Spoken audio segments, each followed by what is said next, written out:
भगवान श्री कृष्ण कहते हैं, समय कभी नहीं रुकता।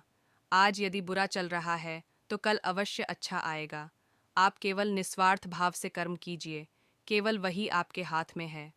मनुष्य कितना भी गोरा क्यों ना हो, परंतु उसकी परछाई सदैव काली होती है। मैं श्रेष्ठ हूँ, यह आत्मविश्वास है, लेकिन सिर्फ मैं ही श्रेष्ठ हूँ, यह अहंकार है। व्यक्ति जो चाहे बन सकता है, यदि विश्वास के साथ इच्छित वस्तु पर लगातार चिंतन करें। प्रेम सदैव माफ़ी मांगना पसंद करता है और अहंकार सदैव माफ़ी सुनना पसंद करता है। जो रास्ता ईश्वर ने आपके लिए खोला है, उसे कभी भी कोई बंद नहीं कर सकता। मनुष्य का जीवन केवल उसके कर्मों पर चलता है। जैसा कर्म होता है, वैसा उसका जीवन होता है। एक बार माफ़ करके अच्छे बन जाओ, परंतु दोबारा उसी इंसान पर भरोसा करके बेवकूफ़ कभी न बनो। मन की गतिविधियों, होश, श्वास और भावनाओं के माध्यम से भगवान की शक्ति सदा तुम्हारे साथ है। जीवन में आधे दुख इस वजह से आते हैं क्योंकि हमने उनसे आशाएं रखी जिनसे हमें नहीं रखनी चाहिए थी। मैं ही इस सृष्टि की रचना करता हूँ, मैं ही इसका पालन पोषण करता हूँ और मैं ही इस सृष्टि का विनाश करता हूँ। जब संसार में धर्म की हानि होगी, अधर्म की विजय, तब मैं इस पृथ्वी पर अवतार लूंगा।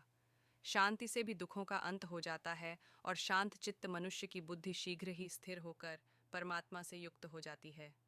हमारी आस्था की परीक्षा तब होती है जब हम जो चाहे वो न मिले और फिर भी हमारे दिल से प्रभु के लिए शुक्रिया ही निकले।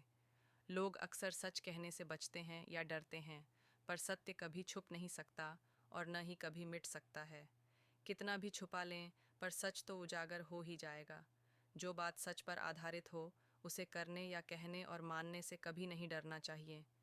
इच्छा पूरी नहीं होती तो क्रोध बढ़ता है और इच्छा पूरी होती है तो लोभ बढ़ता है। इसलिए जीवन की हर स्थिति में धैर्य बनाए रखना। धर्म केवल रास्ता दिखाता है, लेकिन मंजिल तक तो कर्म ही पहुंचाता है। वह जो सभी इच्छाएं त्याग देता है, मैं और मेरा की लालसा तथा भावना से मुक्त हो जाता है, उसे शांति प्राप्त होती है। श्री कृष्ण ने कहा है, अगर तुम्हें किसी ने दुखी किया है तो बुरा मत मानना।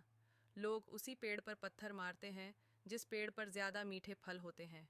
स्वार्थ से रिश्ते बनाने की कितनी भी कोशिश करें, वो कभी नहीं बनते हैं, और प्रेम से बने रिश्तों को कितना भी तोड़ने की कोशिश करें, वो कभी नहीं टूटते। अगर व्यक्ति शिक्षा से पहले संस्कार, व्यापार से पहले व्यवहार और भगवान से पहले माता पिता को पहचान ले, तो जिंदगी में कभी कोई कठिनाई नहीं आएगी।